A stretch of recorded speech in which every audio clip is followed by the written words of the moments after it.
Olá, amigos da Velocidade, sejam muito bem-vindos a mais um Velocidade Alternativa, o seu resumo semanal do esporte a motor. Neste domingo tivemos o Grande Prêmio do Azerbaijão, 17ª etapa do Mundial de 2024. Faltam 7 corridas para a definição dos campeões da temporada. Vitória de Oscar Piastri com Charles Leclerc na segunda colocação e George Russell herdou a terceira colocação nos metros finais, como a gente vai ver mais à frente. Antes de falar desse corridaço, eu preciso lembrar você que já está disponível o clube de membros aqui da Alternativa Esportes. Por apenas R$ 2,99 por mês, ou o equivalente aí na sua moeda local, você garante um mundo infinito de vantagens, além, é claro, de ajudar o nosso trabalho a continuar. Você tem um chat, fica destacado o seu nome, você ganha um selinho, de quanto tempo você está apoiando o nosso trabalho, emojis exclusivos para usar em qualquer uma das nossas lives, além, é claro, dos vídeos do Velocidade Alternativa que chegam primeiro para quem é membro. Então, abra já a sua asa DRS e chegue na frente de todo mundo. R$ 2,99 por mês é o preço de um cafezinho e você ajuda demais o nosso trabalho. Venha fazer parte desta família. Agora sim, meus amigos, vamos falar deste final de semana e já com as notícias, notícias quentinhas. A primeira delas é que saiu a definição da pré-temporada 2025. O Bahrein vai receber a pré-temporada mais uma vez entre os dias 25, 26 e 27 de fevereiro, uma semana antes do nosso carnaval e algumas semanas antes da temporada começar lá na Austrália. Inclusive, a Fórmula 1 já anunciou que parte do circo da Fórmula 1 vai ficar lá no Bahrein, naquele esforço de reduzir as emissões de carbono. Quando você leva a carga de um lado para o outro do mundo, você gasta muito mais combustível e com isso mais carbono é emitido. Então, a temporada começa na Austrália e parte do circo da Fórmula 1 já fica lá depois da pré-temporada, porque o Bahrein é uma das etapas a seguir no primeiro trecho da temporada 2025. Inclusive, por falar na temporada do ano que vem, nós temos aí a Racing Bulls anunciando que a sua segunda vaga será definida a partir da semana que vem. O grande favorito, é claro, é o Liam Lawson, para ser companheiro do Yuki Tsunoda. O atual detentor do assento é o Daniel Ricciardo. Há uma indefinição se ele vai ou se não vai para a Red Bull, mas eu diria que, olha, se acontecer o improvável dele ir para a Red Bull, essa vaga fica na mão do Liam Lawson. Agora, se ele não for para a Red Bull, meus amigos, ele vai ficar sem assento mesmo, porque não tem conseguido entregar nenhum resultado na escuderia de base, como eles próprios dizem, E por falar em base, quem está pedindo passagem é o Isaac Hadjar. Ele corre por fora, é o piloto da Fórmula 2, apoiado pela Academia Red Bull e está brigando pelo título da categoria de base, inclusive com o nosso brasileiro Gabriel Bortoleto. Mas eu já falo do Bortoleto. Queria falar antes do Leandro Fornaroli. O italiano foi campeão da Fórmula 3, inclusive a decisão foi na Itália 2 semanas atrás, não deu tempo de falar no último vídeo, mas ele já está com assento garantido na Fórmula 2 no ano que vem. Será na Invicta Racing, a equipe do Gabriel Bortoleto, não sabemos se exatamente na vaga do Bortoleto, porque ele agora sai do Azerbaijão líder, absolutamente líder da Fórmula 2, restando 2 finais de semana para terminar essa temporada de 2024. O Brasil tem grandes chances de levantar mais uma vez a taça da principal categoria de base da Fórmula 1. O Bortoleto, sabemos, ele briga por essa última vaguinha no circo da Fórmula 1 em 2025 na Audi Sauber. E ele briga com o atual detentor do assento, Valtteri Bottas, que não entregou absolutamente nada nessa temporada, nenhum pontinho sequer.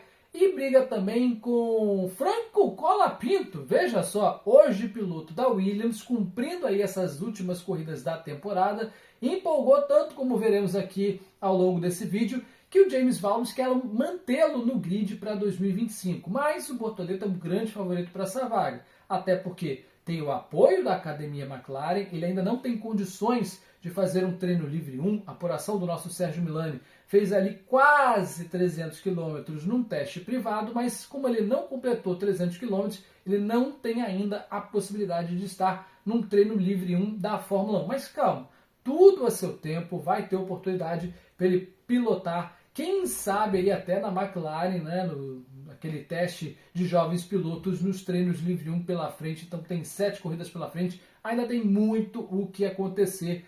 nosso Bortoleto está próximo, muito próximo. A escuderia inglesa, inclusive, topa cedê-lo para a Audi por 2 temporadas. E neste momento o impasse seria porque a Audi quer 3 temporadas, quer mais tempo para o brasileiro. As notícias são boas. Nesse momento o Brasil está muito perto de retornar para a Fórmula 1. Mas agora sim, vamos começar a falar do final de semana em Baku. A cidade, né, do Azerbaijão, ela tem um circuito urbano e ela mescla modernidade dos arranha-céus com literalmente um castelo medieval que inclusive faz parte do circuito urbano daquela cidade. É uma pista longa, é uma pista em que se gasta muito pneu e onde se tem problemas não só com a degradação de pneus, mas também com sujeira na pista. A sujeira, inclusive, foi responsável pela primeira bandeira vermelha do final de semana, né? Muitas folhas, saco plástico, muita sujeira vem para a pista que fica ao lado, às margens do Mar Cáspio. Outra bandeira vermelha da primeira sessão de treinos foi causada pelo Franco Colapinto, né? Ele que não tinha pilotado ainda nessa pista, um pouco inexperiente, foi de cara no muro na primeira sessão, mas está tranquilo, porque o Charles Leclerc também conheceu os muros do circuito urbano de Baku. Ele, inclusive, teve problemas, ou parece que não, na segunda sessão, como a gente vai ver. Mas essa batida tirou ele completamente das simulações no primeiro treino. O primeiro treino, aliás, foi liderado pelo Max Verstappen, com um tempo de 1:45.546. Hamilton e Pérez completaram aí os 3 primeiros da primeira sessão. Já na segunda sessão, ainda na sexta-feira, a gente já teve um panorama melhor, o asfalto mais fresco, né? Os carros conseguiram fazer as suas simulações adequadamente e nós tivemos o Leclerc liderando a segunda sessão com 1:43.484. Pérez e Hamilton completaram aí os 3 primeiros. Cabe o registro, como eu disse, o Leclerc bateu na primeira sessão e no começo da segunda sessão ele chegou a reclamar com a equipe, dizer, olha, o carro está torto, eu vou para o box, vocês consertem aí porque eu não vou guiar mais assim. E de fato a pressão deu certo, como eu disse, ele fez aí o melhor tempo da sexta-feira no geral. Começamos o sábado já com o anúncio de que o Guan Yu Zhou largaria do pit lane por conta de troca de peças, entre elas a centralina eletrônica. Ele mexeu numa grande quantidade de peças e por isso já se sabia que ele largaria nas posições finais do grid. No treino livre 3 tivemos uma bandeira vermelha causada pelo Esteban Ocon, teve uma falha de motor no meio da reta, né? E ali já era o prenúncio de que o final de semana não seria bom para o francês. Terceira sessão foi liderada pelo George Russell com 1:42.514. Leclerc e Norris completaram aí os 3 primeiros. Passando para o classificatório, tivemos surpresas. Já no Q1, Lando Norris, postulante ao título, acabou caindo na 17ª colocação. Baku é uma pista muito traiçoeira. Se você não marcar o seu tempo ali, não tiver um tempo muito seguro, você pode ser pego de surpresa por uma bandeira vermelha, por uma bandeira amarela, às vezes acaba batendo e não tem tempo para retornar e fazer uma boa volta, né? Todo momento você pode ter ali um safety car, alguma coisa que atrapalhe a construção do resultado. E foi o que aconteceu com o Norris. Ele caiu na 17ª colocação. Junto dele foram eliminados na primeira sessão Ricardo, Bottas, Zhou e Ocon. Na segunda sessão, o Q2 teve o Oliver Behrman substituindo Magnussen, Tsunoda, Gasly, Hülkenberg e Stroll eliminados. Passamos para a parte decisiva do treino, que teve a 4ª pole seguida do Charles Leclerc em Baku, o rei do circuito urbano Azeri. Ele marcou 1:41.365 e classificou ao lado do Piastri na segunda colocação. Segunda fila teve Sainz e Pérez, Russell e Verstappen, quarta fila Hamilton e Alonso e a quinta fila Colapinto e Albon. Mas apaga tudo que você está vendo, porque a gente teve muitas mudanças aí no grid de sábado para domingo. Para começo de conversa, o Gasly foi desclassificado do treino classificatório. Por quê? Porque ele teve uma infração técnica, né? Na inspeção pós-treino foi detectado que o fluxo de combustível do Gasly estava acima do permitido, portanto ele foi desclassificado, perdeu a sua 13ª colocação. Hamilton e Ocon anunciaram também que fizeram trocas de motor e por isso largariam do pit lane. Então, reorganizando o grid para você entender, ficou assim: Leclerc e Piastri, Sainz e Pérez, Russell e Verstappen, Alonso e Colapinto, Albon e Berman, Tsunoda e Hülkenberg, Stroll e Ricardo, Norris e Bottas, Zhou e Gasly, Hamilton e Ocon, esses dois últimos, como eu disse, largando do pit lane. Então, meus amigos, dessa formação que você está vendo, 6 pilotos optaram por largar de pneu duro. São eles o Albon, Ricardo, Norris, Zhou, Gasly e Ocon. De resto, todo mundo largou de pneu médio.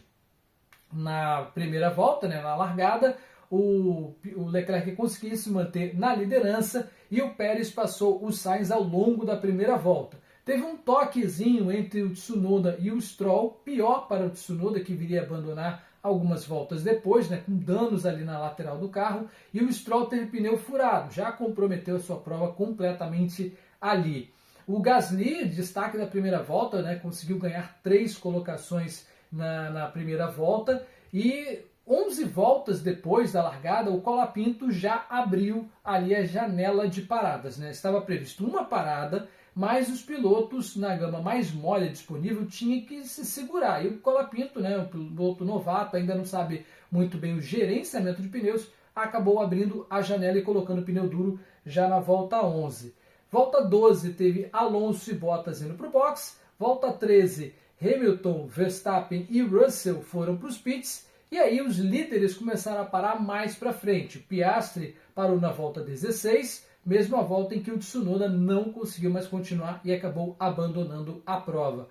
Na volta seguinte, 17, foi a vez do Leclerc parar e o Sainz na volta 18. Nós tivemos algumas emoções com o Piastri tomando a ponta da prova na volta 20 e sentando a bota. Inclusive o Leclerc estava ali até meio assustado. Ele está correndo demais. Será que eles vão para 2 paradas? Qual será o plano da McLaren? Fato é, em classificação, o melhor carro era indiscutivelmente a Ferrari. Em corrida, a McLaren estava realmente dando um show. Essa fase da McLaren é espetacular e o Piastri se aproveitou muito bem disso. Tomou a ponta na volta 20 para não largar mais, sem dar muito spoiler. A partir da volta 25, o Verstappen começou a reportar no rádio que teve problemas com freios. Era mais um final de semana desastroso para a Red Bull. Não tinha carro nem para buscar pódio, quanto mais a vitória. Então o Verstappen foi ali sobrevivendo para conseguir entregar algum resultado e não perder muito. Você se lembra? Norris largou lá de trás, lá do fundão do grid, e largou de duro. Então ele teve a prerrogativa de ficar mais tempo na pista para conseguir ali escolher melhor a hora de parar e ter um melhor desempenho no final da prova. O Norris, inclusive, veio a parar na volta 38, de um total de 51, e voltou na 7ª colocação. Para quem largou lá no fundão, era lucro, mas ele foi para cima do Verstappen, começou a brigar com o Verstappen feio. Na volta 47, o Stroll abandona com problemas nos freios, e aí no final da prova a gente teve briga pela vitória, com Piastri e Leclerc, briga pela 3ª colocação, com Pérez e Sainz trocando tinta, e pela 6ª colocação, com Verstappen e Norris brigando, inclusive uma briga que, pode-se dizer, valia também o campeonato de pilotos. O Norris consegue jantar o Verstappen finalmente na volta 49, e aí na volta 50 vem um lance que define a prova. A vitória do Piastri já estava consolidada, Leclerc não tinha carro e nem pneu para buscar o australiano, mas, meus amigos, o Pérez e o Sainz estavam trocando muita tinta e não deu certo. Na penúltima volta, eles brigando ali, abrindo a penúltima volta, o Sainz acaba jogando seu carro para a esquerda, ele se toca com o Pérez, os dois vão parar no muro. Com isso, a 3ª colocação sobra na cara do Russell e ele leva o carro, inclusive, em virtual safety car, leva tranquilamente o lugar no pódio, acaba herdando esse lugar no pódio. Foi, obviamente, um final desastroso, tanto para o Pérez quanto para o Sainz. Pilotos que estão precisando se provar, já estão com seus contratos assinados para 2025, mas o Pérez, com essa saída da prova, a gente vai ver aqui nas classificações, está caindo pelas tabelas do campeonato e tem sim a sua vaga ameaçada para 2025. Ele que não abre o olho não, porque a coisa está muito feia para ele. Bom, terminaram a prova então na zona de pontuação. Piastri, obviamente, vencedor da prova. Leclerc e Russell completaram o pódio. Norris acabou herdando a 4ª colocação, veja só, largou em 15º e terminou em 4º. Verstappen conseguiu levar o seu carro para a quinta colocação, Alonso em sexto, Albon em sétimo, Colapinto em oitavo. Olha aí, a Argentina não marcava pontos desde Carlos Reutemann, meus amigos. Hamilton e Berman completaram aí a zona de pontuação. Cabe o registro sobre o Berman, ele é o primeiro piloto a conseguir pontuar na estreia por duas equipes diferentes da mesma temporada. Você vai se lembrar, lá na Arábia Saudita, ele substituiu o Carlos Sainz com apendicite, estreou na Ferrari, classificou bem e conseguiu ali pontuar na estreia pela Ferrari. E também agora estreando pela Haas, ele que vai ser piloto da Haas em 2025, conseguiu estrear pela Haas pontuando, então é o primeiro piloto a conseguir fazer isso na estreia, né? Já houve casos de pilotos ali quando a Red Bull fazia um rodízio mais rápido entre Red Bull e Toro Rosso, já houve casos de pilotos que pontuaram pelas duas, mas na estreia, nas duas escuderias, só o Berman, em 75 anos de Fórmula 1, é que consegue essa proeza. Inclusive, já falei da pontuação, é hora de falar quem mandou bem e quem mandou mal nesse final de semana. É hora do sobe e desce. Não poderia começar diferente, né? Esse foi o final de semana da garotada, da molecada. Piastri campeão, o monstrinho tá vindo com tudo. Pode não ser esse ano, pode não ser no próximo, mas ele tem material para ser campeão do mundo e provou isso mais uma vez. Segunda vitória nessa temporada. Começou o final de semana com ele sendo advertido de que, olha, vamos brigar pelas duas taças sim, mas a prioridade no campeonato de pilotos é do Norris, então você vai ter que ajudar ele a ser campeão. E acabou que aconteceu completamente o contrário, né? Com a classificação ruim do Norris, sobrou para o Piastri o papel de levar a papaya, né? O carro laranja papaya para o topo do pódio. E o Piastri, então, teve um final de semana absolutamente perfeito, entra na briga, no mínimo, pelo terceiro lugar no Mundial de Pilotos.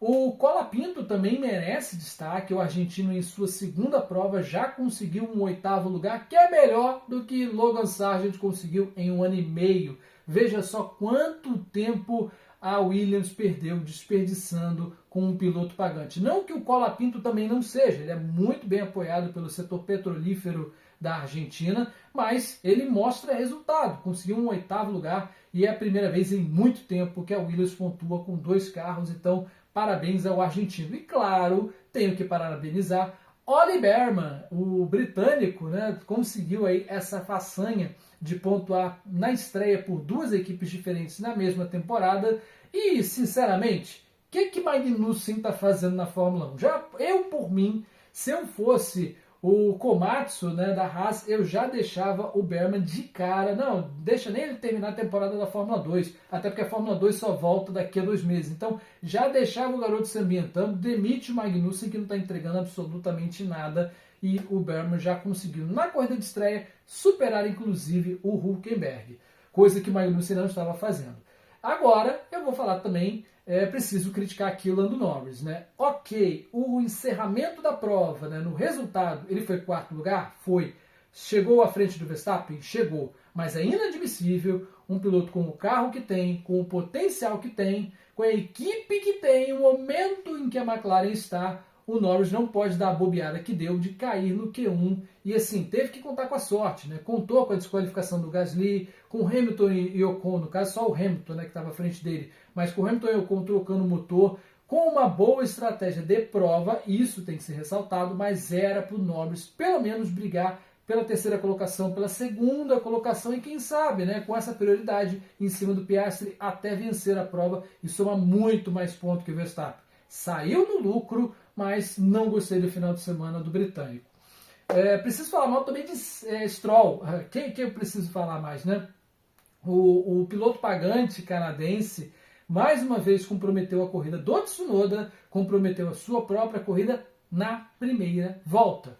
Stroll não é novato, ele tem bastante experiência e ainda assim continua causando prejuízos não só para o seu papai. E agora vamos ver, né, se ele vai realmente continuar no esporte por mais tempo, já que a partir de 2026 o carro da Aston Martin será desenhado simplesmente por Adrian Newey, a grande notícia do final de semana.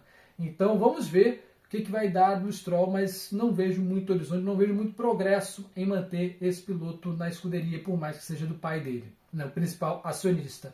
Preciso falar também do Sainz, né? Para mim, né, você tem todo o direito de discordar, mas essa batida na penúltima volta foi total culpa do Sainz. Você pode argumentar, mas o Pérez pressionou o Sainz, espremeu ele no muro. Não é verdade. Deixou mais de um carro como manda a regra e o Sainz deliberadamente olha para a esquerda e joga o carro em cima do Pérez, eles se tocam e vão parar no muro. Ou seja, ele jogou fora um possível quarto lugar, né, porque poderia vir a ser ultrapassado pelo Pérez, jogou fora uma pontuação de quarto lugar, comprometeu também o resultado do Pérez. Inclusive a FIA optou por não punir nenhum dos dois, mas eu teria punido o Sainz, porque foi algo assim absurdo que alterou o resultado da prova. Quem está sorrindo é a Mercedes, né, que somou pontos, mais pontos, com o Hamilton entrando na zona de pontuação e o Russell também indo bem, herdando o pódio.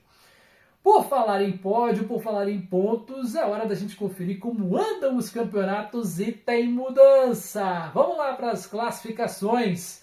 No Mundial de Pilotos, Max Verstappen é líder, 313 pontos para o tricampeão, que agora tem Lando Norris a 59 pontos de distância, 254 para o britânico. Leclerc é o terceiro colocado, 235, Piastri 222 e o Sainz, como não pontuou, estacionou 184. Atenção para a troca no sétimo lugar. O Russell, com a vitória, tem mais vitórias do que o Pérez na temporada, portanto, empatados em 143 pontos, mas o Pérez agora é o oitavo lugar. Então, meus parabéns a quem teve a excelente ideia de renovar com o Pérez por mais 2 anos a partir de 2025, tá bom?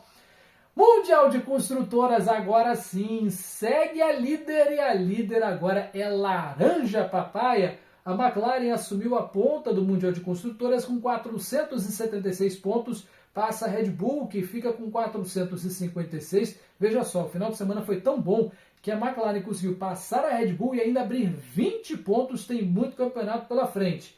Terceira posição, por enquanto, é da Ferrari, 425, a Mercedes tem 309 e a Aston Martin 82. Mudança também na oitava colocação, com 2 pilotos pontuando, a Williams consegue passar a Alpine e agora tem 16 pontos. Próxima corrida, meus amigos, é neste final de semana. O Grande Prêmio de Singapura. Prepare o seu despertador que mais uma vez vai ser uma prova com horários diferentes para a gente que acompanha aqui no Brasil, especialmente os treinos livres. Vai ser complicado de acompanhar horários parecidos com o desse final de semana. Mais uma vez, a gama mais macia disponível pela Pirelli, C3, C4 e C5, outro circuito de rua, e vamos acompanhar todas as emoções a partir da sexta-feira, 6 horas da manhã, abrindo os trabalhos com o treino livre 1. Retornaremos às 9h30 da manhã de sexta-feira com o treino livre 2. No sábado, os trabalhos começam no mesmo horário da sexta-feira. Atenção, 6 horas da manhã. O treino classificatório começa às 10, ação de pista, e já chegaremos aqui às 9h15 da manhã. No domingo, 7h45, já tem Alternativa Esporte chegando na área, porque às 9 da manhã, sempre no horário de Brasília, teremos aí as ações da corrida noturna em Singapura. É no Sudeste Asiático, por isso esses horários um pouco diferentes, adaptados à nossa realidade. Então é isso, meus amigos. Estaremos em mais um final de semana cheio de emoção, brigando com tudo aí no Mundial de Pilotos, de Construtores. Vale a pena acompanhar, porque você já sabe, automobilismo para se ouvir é aqui na Alternativa Esportes, a Casa da Velocidade no YouTube. Até segunda que vem, pessoal!